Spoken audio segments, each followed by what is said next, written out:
There's no place to escape to. This is the last podcast. On the left.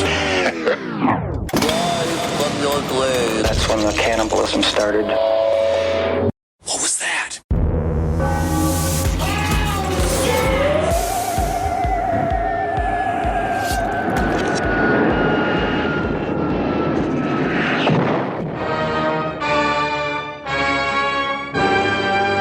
Oh my God, so today's subject is amazing. We've been waiting a long time to talk about this. Ooh, boy. Roswell, New Mexico. Something happened there? You know what I'll say about Roswell? The Roswell incident, if we're going to be correct. There's a lot of source material. Now, the extremely short version of the Roswell incident is thus. In 1947, an interplanetary craft of unknown origin crashed in southeastern New Mexico, 33 miles southeast of the small town of Corona. Yes, and that's why Corona. Most people, UFO purists, believe that it should be called the Corona incident rather than the Roswell incident, because Roswell was the town where the incident was originally reported. But that's also because Roswell had a police station. Yeah. And if Roswell was also the county seat. I'm also going to put it this way. You can't have a gigantic international UFO incident if all you are is a Fuddruckers next to a liquor store. Well, those Fuddrucker managers, they could get to some investigating. I just know the problem is investigating is more like, I bet that night waitress Stacy's hiding tips in her vagina. That's possible. I better go find it using my finding gloves, which are just his hands. Right. Roswell, by the way, an oasis in a desert of meth. I mean, if Roswell didn't have the International UFO Museum, if it didn't have this whole alien story, it would be like Hobbs or Clovis Well, absolutely. or Tucumcari or Aztec Good or Lord. Truth or Consequences. Oh, that sounds cool. Yeah, I mean, these like southeastern New Mexico is just a meth hellhole. Yeah. But Roswell, they have a McDonald's shaped like a UFO. You see? So this is why we cannot give these incidents to Corona.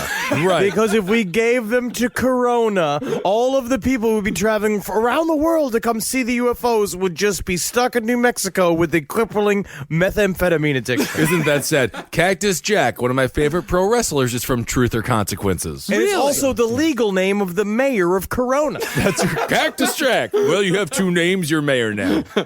No, UFO activity in the southeastern New Mexico area actually began the night before the crash on July 1st, 1947. Now, allegedly, radar activities in Roswell, Albuquerque, White Sands, and Alamogordo began tracking an object whose speed, acceleration, and maneuvers far outpaced anything seen on Earth up to that point.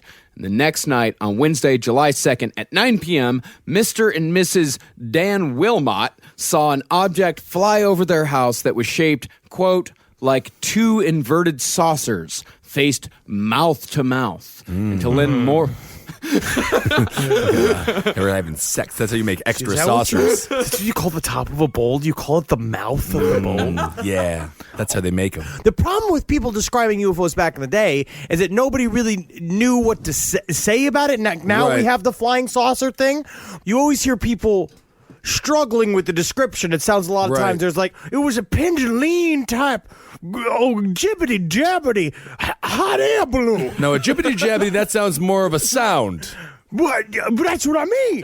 But a sound, but like a thing I saw. Oh, You know what I I'm saying? see. Like if you could hear jibbity jabbity sounds. was a visual image. You know how when you see the color red, you think of the number 4? Yes, I do know about That's that. me. That's what I have. Do you smell smoke right now? No. That's me just wearing this green shirt. That's what green smells like. Oh, I see. So we know these flying saucers are up there kissing in air having sex. It seems to me like these aliens were maybe messing around. Maybe it was teenage aliens having a good time on a joy cruise, and then they crashed 4 or 5 days later? Is that Or they were possible? heavily investigating what is our gigantic, our pantheon of underground bases deep within the deserts of New Mexico. You don't think they were investigating the Corona trailer parks? Yeah, I mean, they were definitely looking for, it's like, we heard there was a water slide here, and we find it funny that you are lacking in water, but you use it for amusement instead. You are doomed. That is very true. On July 3rd at 1 p.m., Police and multiple civilian witnesses see several discs flying in formation over Portland, Oregon, while a whole carload of witnesses reported seeing 4 of the same type of object not 3 hours away in Redmond. And at the same time, United Airlines Captain E.J. Smith and his co-pilot reported 5 discs during their flight, immediately followed by a second formation of 4 discs. So, while all of these things are in the sky over the Pacific Northwest, military facilities in Washington and Oregon go on extremely high alert. And while the Pacific Northwest was in an absolute tizzy over those flying objects, sheep herder Mac Brazel was tending to his flock with a young boy named D. Proctor. Now, D is somewhat lost to history, and with good reason.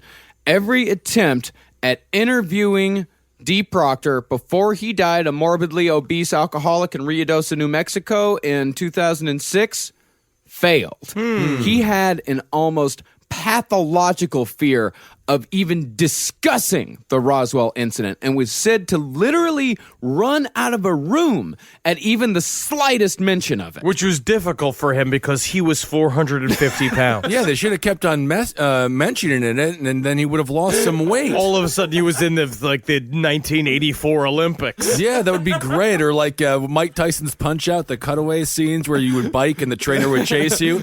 Roswell, Roswell, Roswell. No, God. So back in 1947, as the salty old ranch hand and his young boy assistant herded their flock toward the ranch's only water source, because remember, this is southeastern New Mexico, absolute desert, kind of mixed with plains, but for the most part, pretty barren.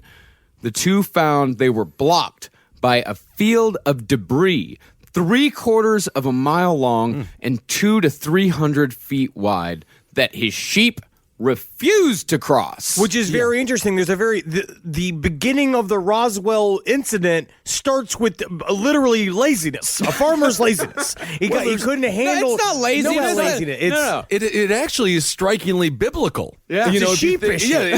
Well, no, I mean it's always a sheep herder that finds the next level of intelligence. Isn't It it? just seems like sheep herders spend a lot of time alone, and they're sick of talking to sheep. Well, I agree And with so that. they make up fanciful stories in their head about being like, "There's one time I saw a Jew who could fly, and his holes in his hands I could see through chicks' clothes. What he would do is that Jesus, he called himself Jesus. I think it was Jesus because he was brown, and he said, if you look through these holes in my hand, you could see a girl's boobies. You know what I did." And I did. Well, I don't want to know what you did because then I'm complicit. Now, here's what they found among the debris. Specifically, they found small to palm-sized pieces of smooth, very thin, very light, but extremely strong pieces of aluminum-like metal that could not be cut, scratched, bent, or burned. They also found a number of thin I-beams measuring 18 to 30 inches long by half an inch wide by 3/8 of an inch thick, light as balsa wood. But not balsa wood. Okay. Light as balsa wood. Balsa wood is very fragile, can be broken very easily. This could not be. These little I-beams also bore writing in the form of unintelligible symbols that resembled hieroglyphics. What they said it looked like is it looked like hieroglyphics without the animals. There's Yes. no animals in space. That's letters, though. Yeah. There are animals in space, aliens. No, They're those- aliens' pets. No, I don't think aliens have pets, from what I understand. We are the pets. Yeah. Are we the pets? Yeah. Oh, so you remember ghost cats from the South? Do you remember the alien cats? You remember nothing. No, I remember alien cats. Of course I do. One of my things I was kind of racking my brains about is being like, if these aliens are millennia ahead of us technology-wise, why do they keep crashing? Right. How come we can keep helicopters in the sky? And helicopters are essentially knives with a basket Yeah, that's underneath pretty much it, yeah. with gasoline running through it. Right. Right? How do we do that, but aliens keep crashing? And what Chuck Wade's theory is that these radar facilities were being used offensively. We found out accidentally that they could be used to take down UFOs, and what they did was they were taking down UFOs in the New Mexico area using radar. I think they were drunk. That's what I'm going to go with. In America in the late 40s, I mean, there really was an hysteria of UFO sightings. This is the absolute height of UFO sightings. People are reporting it left and right. And we're also, I mean, we're coming right out of World War II. And the U.S. government is actually testing quite a bit of experimental aircraft and experimental missiles. All shit that we stole from the Nazis. Literally, Operation Paperclip is going strong at this period in time. We got Werner Braun, the mad German scientist, is going to take us to the moon. You know what I mean? Technically. And he did take us to the moon. It's true. Apollo 11 technically should have had a swastika on the side of it, and it probably did until the last 10 minutes, and finally they were like, hey, guys, maybe we should scrape it off. We got cameras everywhere. Oh, man. And Werner's just like, how will the plane crash without the flow of the Vril energy? They're like, no, Werner, you know it's rocket fuel. We're calling it rocket fuel. So after Joyce seemed to take the case a little more seriously than Sheriff Wilcox thought it should be taken, the sheriff, he was the one that called up Roswell AAF, after which the base dispatched the man without whom we would have no Roswell story whatsoever, Major Jesse Marcel. And you can literally see Sheriff Wilcox being like, you really want me to call it in? And him go like, God damn it. And him taking off his hat and then picking up the phone, staring at me like, am I really calling this in? They're like, you've got to, Sheriff Wilcox. We got to stop these aliens from making everybody gay. And he's just like, all right. And he's like, like slowly dialing the phone. Sighing in between each. So that afternoon, Marcel, along with fellow counterintelligence officer Sheridan Cavett, traveled out to Foster Ranch with Mac Brazel, but because of the terrible conditions of the roads, the men arrived too late in the day to inspect the site. The three instead spent the night in Mac's shack eating cold beans and crackers. Which in New Mexico is just what you do when you wait. Yeah, I think so. Everybody's got waiting beans and waiting crackers. Right. We call it visiting. They could have warmed up the beans. No. They had fire, right? There was no lightning that night. Oh, I see. So you just got to hope that the lightning strikes your beans, and then, honey, we got warm beans tonight. And the main thing is you got to hope that none of your bushes are wet. And that's not even me being fun and sassy. I mean, the bushes can't be physically wet or the lightning won't catch. Oh, I see.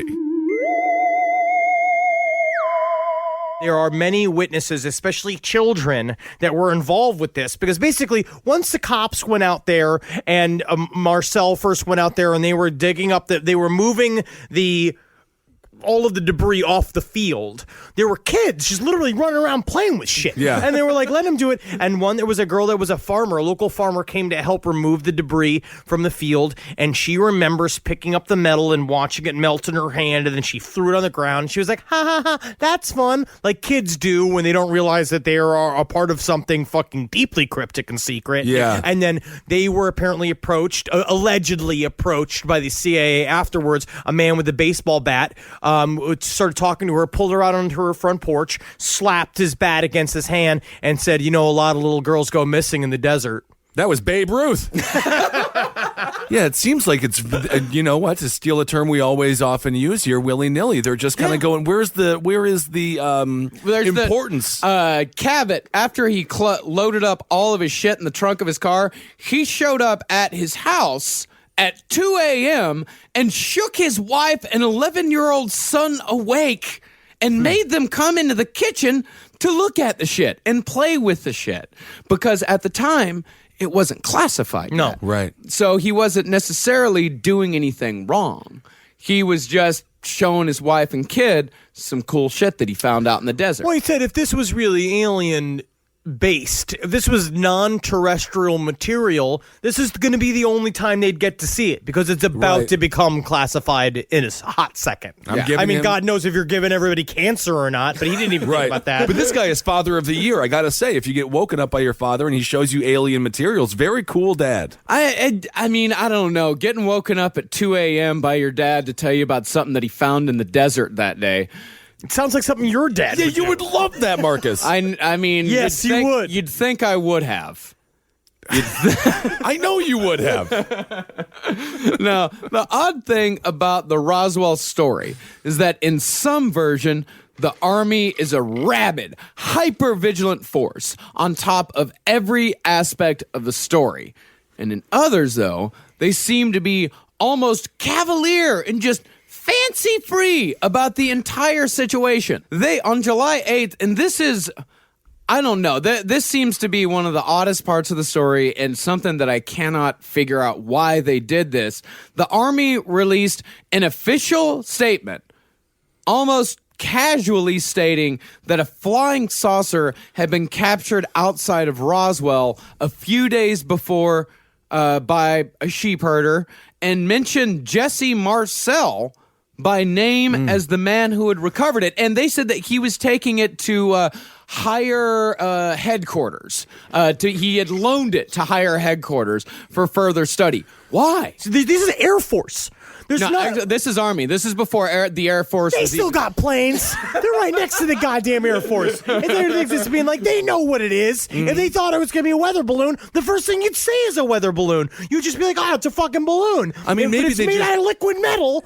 And no Right. one wants to talk about that it's fucking Colossus shit. Is it possible out in the middle of a debris they just got the field. verbiage wrong, though, and they're like, maybe we shouldn't have called it a flying saucer? No, flying saucers very obviously. Yeah, but one maybe they thing. just weren't. Maybe they didn't really understand Whatever the it was, phenomenon that was happening. It was not a goddamn balloon. No, it definitely wasn't a balloon, but it's Right. so weird that they would actually say flying. So I almost think that it was someone like sarcastic, someone accidentally. Yeah, it's a flying saucer. Yeah, why don't you go ahead and put out a press release and tell them that it's a flying saucer? And that Gee kid's great. Willikers, gee Willikers, Mr. Marcel, I'll get right to the papers and do it. They're going to be way interested in this story. Aliens are everywhere. Now, as far as the bodies go, allegedly, Glenn Dennis, a young mortician on duty at Ballard Funeral Home in Roswell, received a number of calls from the Roswell AAF mortuary officer asking about the availability of small caskets.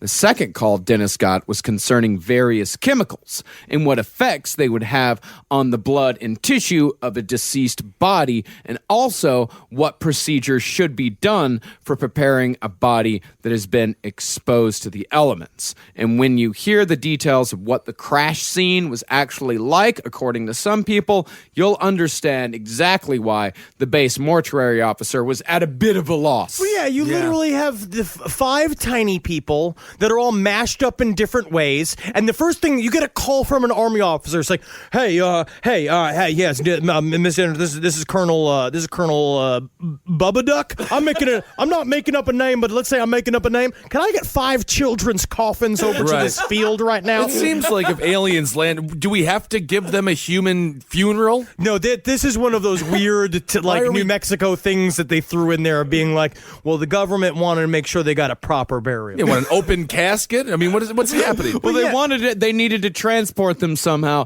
and they thought it would be easier to transport them if they're transporting children's coffins. Yeah, that looks good for the government to just have a bunch of children's coffins lying around. Well, because the problem is that no one really wants to fork one open and see what's inside, you know, because then you have to deal with all the, my son's still alive. Oh, yeah. I will say, if you have lost a loved one recently and they're in a coffin, just check it out. They might Always be alive. check. I will say this. You never know. When I die, and if I decide to be buried in a coffin, I am now saying this on the radio, so you are legally bound to it.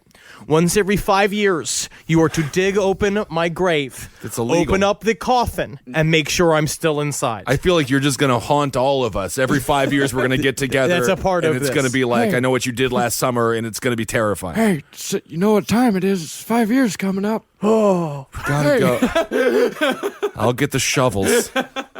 Yep, time, he's just still dead. It's me smiling, but not have decomposed at all. His nails are still growing. Dr. Lejeune Foster, a renowned expert of spinal cord surgery and a former undercover FBI agent during World War II, was brought in to study the nervous systems of the mysterious creatures. I don't know what these are, but They're fucked up. That's your professional. Yeah, I'm a doctor. I've been a doctor for years. I'm an expert in spinal cord injuries and the nature of the human body, and all of these things are fucked to shit. And they give me the creepy weepies, and I'm about to shit my pussy. Okay, they're fucked up. They're fucked as shit. They give you the creepy jeepies, and you're about to shit your pussy. I got to get out of here. You stand by those comments. I just want to be done. I'll sign. I'm signing the form. This is the official form. Yep, July 7th, 1947. I got to go because I have to clean all this goopy fucking bottom throw up out of my old hole here, okay? Because this is just, I am beside myself. I say don't even bother coming back. No, she was understandably shaken by the experience and was told afterward that if she said anything, her medical license would be revoked and she would be killed. Jesus. She was often caught remarking for years upon years afterwards, someone in the government is trying to keep me quiet. Doesn't sound like they're doing a good job. You seem to be talking an awful lot. Yeah, and it seemed like, from what the description was, it seemed like it was just something she would mutter to herself. I think her pussy's all full of shit. Yeah, well, She's I do believe walking that. around, She's wiping wrong. Her pussy's all full of shit, thinking about aliens 24/7. Government's trying to put a fucking muzzle on her You like can be she's some kind of hygienic. dog. You can still be hygienic and She's think about got aliens. shit up in her pussy. Well, but I don't think that has anything to do with the alien invasion that happened during Roswell. Poor stinky Lejeune. I wish she could get her shit out of her pussy and be ready and be able to live for free. Flush it out. She could. Get a hose on it. All right. No. Pay a kid in the neighborhood a You quarter. cannot pay a child to scoop. God damn it. In 1947, you could. Well, you could pay a kid to do a lot of stuff then. I am now completely switched on this idea. Before I thought Roswell was bullshit, but now I actually think that they found something from an extraterrestrial nature. Well, you're using the ignorance fallacy right now, saying that what you don't know is what you don't know, but what you know is what you know. But what you don't know sometimes can be bigger than what you know. You sound like Donald because you don't Rumsfeld. know I it. can't even deal I'm with just it. saying it's about what you know and what you don't know. No, you don't know. You don't know, but what is it that you don't know? I Something don't bigger know. than what you know. We can't go down this road. Something bigger. And that is the ignorance fallacy, that what you don't know has to be what you want to know. No, Or what you don't know Some of has what to you be- need to know. All right. But I'm on a need-to-know basis. But you know what I need to know? Everything. And there's a bunch of stuff I don't know. And there's a bunch of stuff that I do know is also highly debatable. But I do believe that the stuff I don't know is going to be more important than the stuff I know. Right. So what you don't Because know. of how little I know. Sure, it makes all the sense in the world. Well, the debris was on its way to Dayton, Ohio. Now, whether balloon or not, a small amount of the debris was packed up into 4 brown paper-wrapped packages and loaded into a B-29 by Major Jesse Marcel, who, of course, is the #1 witness to Roswell. He was ordered to supervise the transfer. Well, you know that Jesse Marcel did not actually himself put those on a plane. It was a janitor named Barney. Right. I mean, they just wrapped it up like a leg of lamb. Did they tie Like it in the with movie little... Scrooged, when he shows up with his dad, and the flashback shows up with him being like, hey, that's $100 worth of veal. Right. Yeah, that's how it looked. So they have no respect for the debris. They don't think this is even going to be a story. Well, in 1947, that's just how you transported everything. You just wrap it up in a brown bag. They didn't know really what it was. They knew that it was important, but on the other hand, you also don't want to draw a lot of attention to it. It's because all their fathers were butchers. That was the only job that they could have gotten. So much butcher paper everywhere. Everybody had the roll in their house. Right? No, Marcel, he comes into General Ramey's office. He hands Ramey the boxes. Ramey puts the boxes on his desks and said, hey, listen, let's go into this other room. I need you to show me on a map exactly where this crash happened. Marcel goes in and he says, all right, it's right here. It's near Corona, about 75 miles outside of Roswell. These are the direct coordinates. They come back to the office, and Jesse Marcel finds that the 4 boxes were missing, and they were replaced by a clean yet mangled radar kit of reflective foil, wooden sticks, masking tape, and baling twine with a little bit of rubber thrown in. In other words, all the makings of a weather balloon. And the only thing Ramey could say afterwards was, Gotcha. Presto chango. What if they just went into the other room and it was just Raimi showing him one of those pens that you turn upside down where the woman gets naked on the side of it? Look at that. Whoa. Wait. What? Look at that. Whoa. And then you turn it. Look at that. Booby, what? Whoa. That used to be porn. That is porn. And then you go out and then every single bit of hard facts about UFOs is gone. Immediately. The rest of time gone. Whoa. U.S. history's changed. That chick's got boobies in the pen. Look at that. So that UFO material's going on. Could I get the pen? And the story stayed dead until 1978. 1947 and 1978, This was a non-story after It's a Balloon. That is when Major Marcel was tracked down by our old friend, nuclear physicist and UFO researcher, Stanton Friedman. The most fearless pear-shaped man in existence. Oh, personal hero of mine as well. Now, the Roswell incident was published 2 years later, and the rest is history. Now, this is Stanton Friedman's Stairway to Heaven. Now, he has been cobbling together information about Roswell up until this point, left and right. This is before MJ-12 papers. This is him investigating the idea, because you remember the brief history we've done about Stanton Friedman is that he was a nuclear physicist. He had various security clearances and had heard bits and pieces about UFO stuff. And because he was a nerd, he was into sci-fi as a kid. And eventually, like we are sort of doing with our lives, he is turning his childhood predilections into a career. Absolutely. And destroying, I think, a couple of families in the process. Very much so. But when it comes down to the truth, it's bigger than a wife, quote Every unquote. single one of his books, in the foreword, he thanks his family for putting up with him and apologizes profusely. Well, if you've seen any one of his talks in entirety, and if you have, I will give you a $20 bill.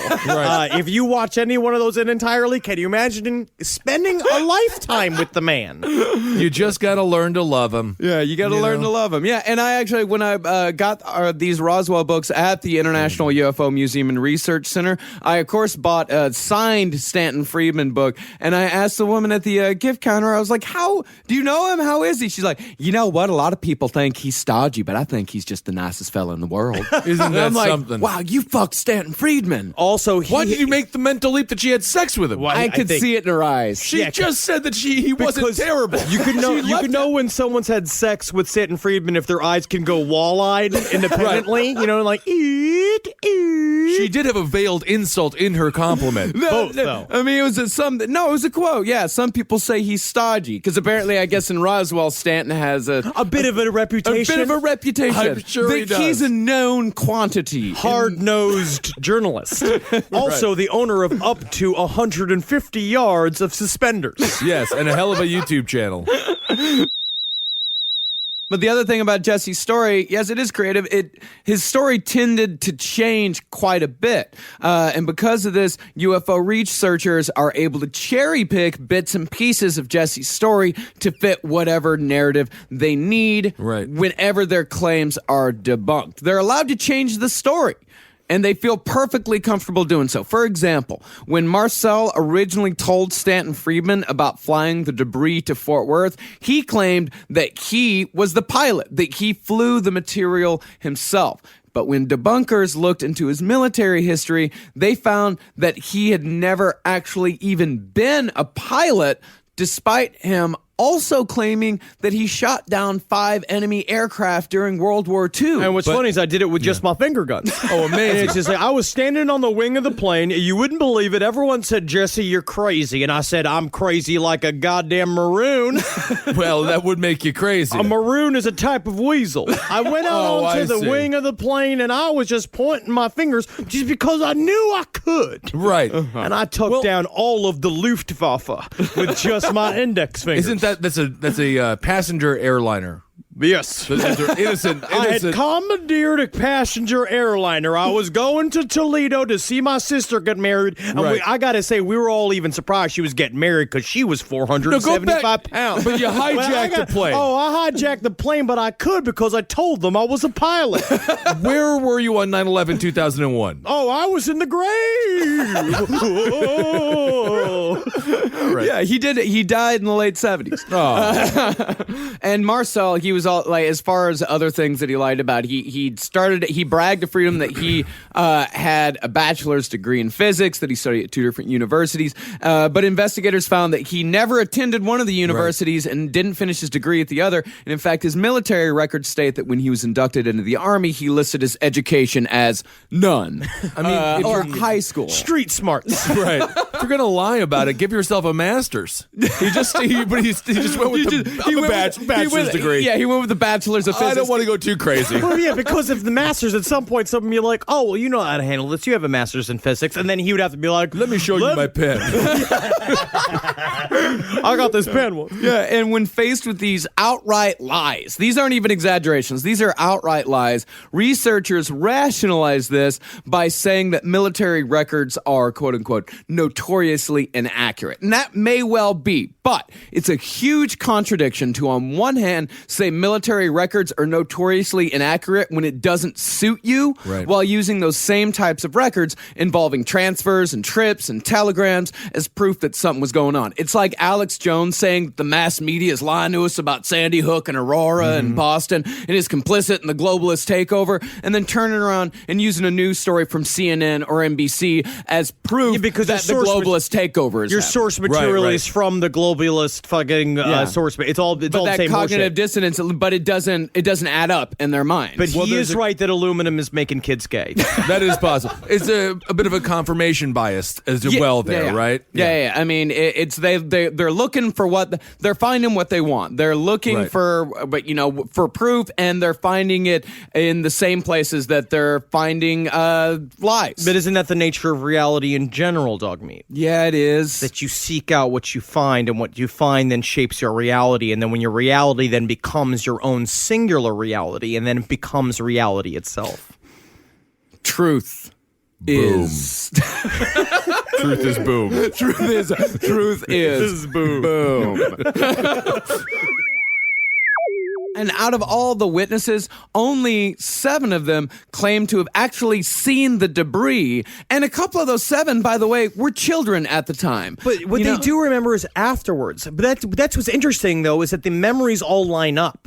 For that stuff, with the debris, the memories line up. And the fact that these kids were literally threatened with death by government spooks is a thing that is it's interesting. I mean, but you could also see that, like, there's things that from when I was a kid that I don't really know whether they're dreams or whether they're reality. You were molested. He was not molested. not- It was a goblin It was outside a pig of his. Was the pig goblin real? Was the pig goblin not real? It wasn't your uncle. It was not real- my uncle. What it's was my real to you. Yeah. So then it becomes real to everyone. Yes, Right. it is reality. The pig goblin of Lubbock, Texas exists. In no way, let's make it clear, was Marcus Parks molested. Never once. Not one time. Close.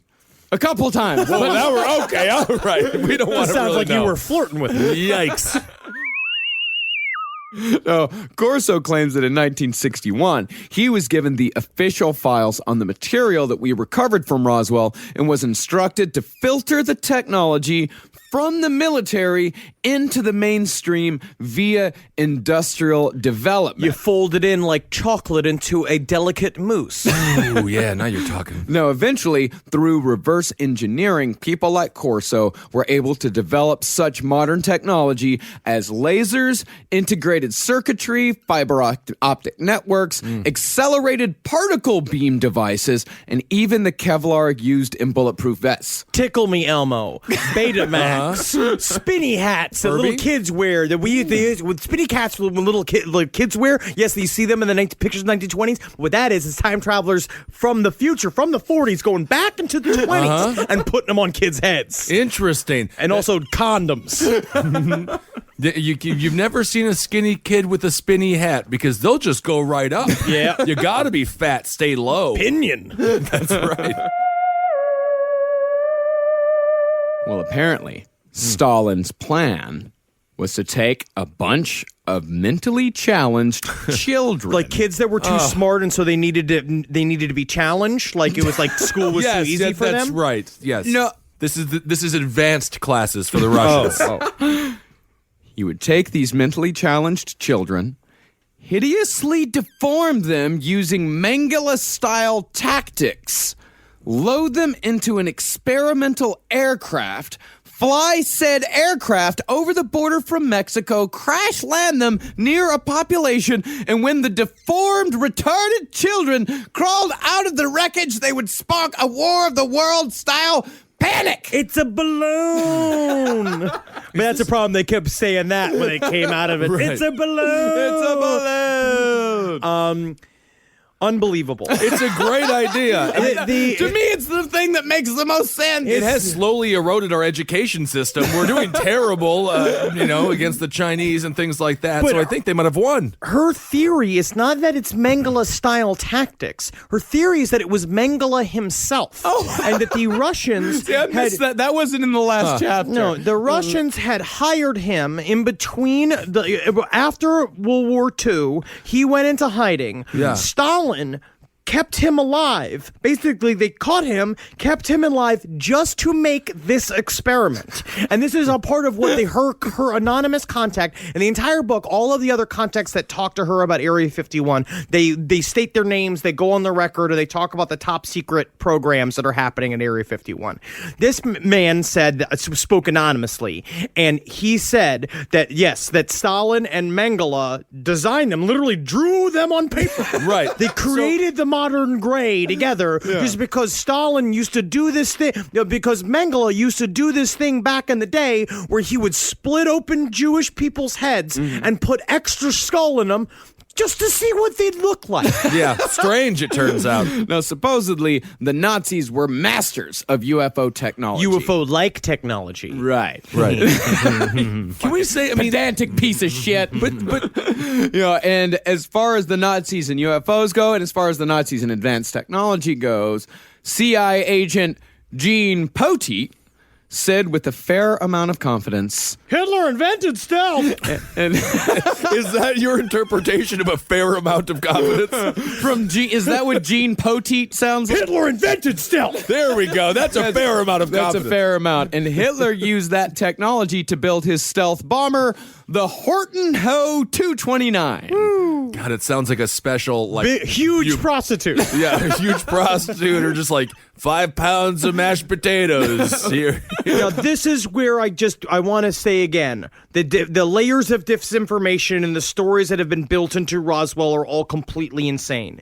I wonder why some of them exist. Why did this officer, quote unquote, anonymously tell Annie Jacobson that this is what's happening at Area 51, that this is what happened? Yeah. Right? Like, why did that story come out of nowhere? Maybe that is why they wanted it to keep it so secret, but it's just so nuts. It's even more nuts than aliens. Well, the Russian one is nuts. The Nazi one kind of makes sense. But the Nazi one is also... The Nazi one is the most reasonable theory we put forth so far. But is the UFO technology even real? We don't see planes hovering now. It's 2016. Maybe it just didn't work very well. But it just seems like if they were zipping all over the place in fucking discs that had 0 point energy, whatever the fuck it's called, we'd have it. It'd be places. Maybe it was unsustainable. Maybe the airplane industry in conjunction with the automobile industry. I'm about to leave. No, it's true. No, maybe it's very possible that, that the fuel companies. Yeah, a free, clean energy source would be hidden from us, or it could be the exact opposite, that it is cost prohibitive, that it takes, a ton of plutonium to make 0 point energy, or it could be that the power sources were from an unknown source. It's and we people! It's people! If it was people, we would have zero problem. We would get rid of the homeless problem in a second. We just grind them up into UFO fuel. Yeah, or it could be You that should we talk about just that on ran out Fox of it. News tomorrow. Yeah. Grind it. up homeless people because they can be used for UFO technology. No, to fuel UFO technology. That will please your base. Do it. Yeah. Do it, man. I guarantee I do it. Guarantee it. Then, of course, if it's not the Nazis and it's not the Russians, of course, there's the possibility that it is God. Now, this is from The Invisibles. You're excited about this. Well, I'm very excited about this. And I think Grant Morrison's The Invisibles, while it is fiction, honestly, just as credible as any other thing, any other source that we use for alien episodes. This theory, this Grant Morrison's theory, it says that what was captured in New Mexico in 1947 was, for all intents and purposes, God. Here is an abridged version from what I remember. The aforementioned Trinity atomic test in the New Mexico desert opened a hole in quote-unquote reality, and when Robert Oppenheimer uttered the words, I am become death, destroyer of worlds, he invoked the idiot god of nuclear war, which caused the creator of their universe in the form of magic mirror to goop out into the New Mexico desert, where it was promptly scooped up and kept captive in, you guessed it, Dulce underground base. So it's either Doi Doi Russians or God? Yes. And maybe there's no difference between the two. And of course, if it's not Russians, if it's not Nazis, if it's not God, who else could it be? The devil. The devil. It's always something. You know what? Don't blame the fucking devil. Don't blame the devil. Don't blame the devil. The devil's fine with you. cooler The devil if it was barely exists, and you're nothing. You are nothing. Why are you yelling at people? I'm already mad. It would be so much cooler if it was the devil. Yeah, if it would. It would. Yeah, it So it'd be would way more metal. And of course he crashes the plane. He's getting blown by a like an 8-headed lizard demon woman. Fuck yeah. Well, it wasn't the devil inside the plane. Oh, it was I the see. devil controlling the aircraft. Now, this information comes from the highly reputable echoesofenoch.com. Yeah. And it's a site that specializes in biblical research of the paranormal. Yeah, and the man who runs the site, Jim Wilhelms, actually moved himself and his wife to Roswell from Detroit in 2003, following, quote, A calling from the Lord to stand in the gap from one of the biggest lies to come against the faith in a personal God since before the flood. Also, Detroit is not doing well. No. Good city to get out No, of. is the wife there voluntarily, or is she a hostage? Right. Good question. Nonetheless, Wilhelms has managed to find a passage in the Bible that he believes with all his heart is directly related to the Roswell incident. Again, this is an abridged version, but it is from Zechariah chapter 5, verses 1 through 11. Then I turned and raised my eyes and saw there was a flying scroll, and he said to me, What do you see? so I answered, I see a flying scroll. Then the angel who talked with me came out and said to me, Lift your eyes now and see what this is that goes forward. so I asked, what is it? And he said, It is the basket that is going forward. and he also said, This is their resemblance throughout the earth. Here is a lead disc lifted up, and this is a woman sitting inside the basket. then he said, This is wickedness. and he thrust her down into the basket It's wickedness. and threw the lead cover over its mouth. Then I raised my eyes and looked, and there were two women coming with the wind in their wings. Wickedness. For they had wings like the wings of a stork, and they lifted up the basket between earth and heaven. So I said to the angel who talked with me, where are they carrying the basket? And he said to me, To build a house for it in the land of Shinar. When it is ready, the basket will be set there on its base. I mean, it just sounds like they used to write down night terrors, and then it became the Bible. What does all this mean, though? Nothing. That is.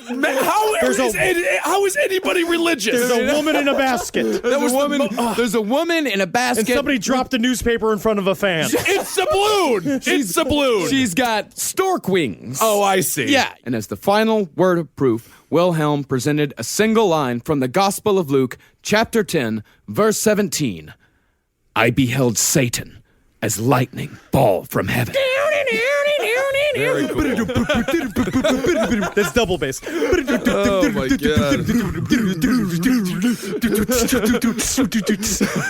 Svar, I gotta say, bro, I love your solo in the bottomless pit of Maul, but I gotta say, can we cool it on some of the double bass? He's like, but I just got this double bass, man. Roswell. Oh my goodness. Something happened. Yeah. What it was? Right. You tell me. You tell me. Yes. That's what people have been asking me for the last, 3 weeks, a month. They're like, so what's the next episode? Like, fucking Roswell, man. They're like, huh. So what do you think happened? Shut up. Like, and Yeah. You try. It's literally been consuming my life. Yeah. The last 2 weeks. All I've been doing is reading and watching Roswell. yeah. I think it's a balloon. You think it's a balloon? I think it's a balloon. Why the hell not? You know, my thing is, I don't think that it's balloon, but I think that it's a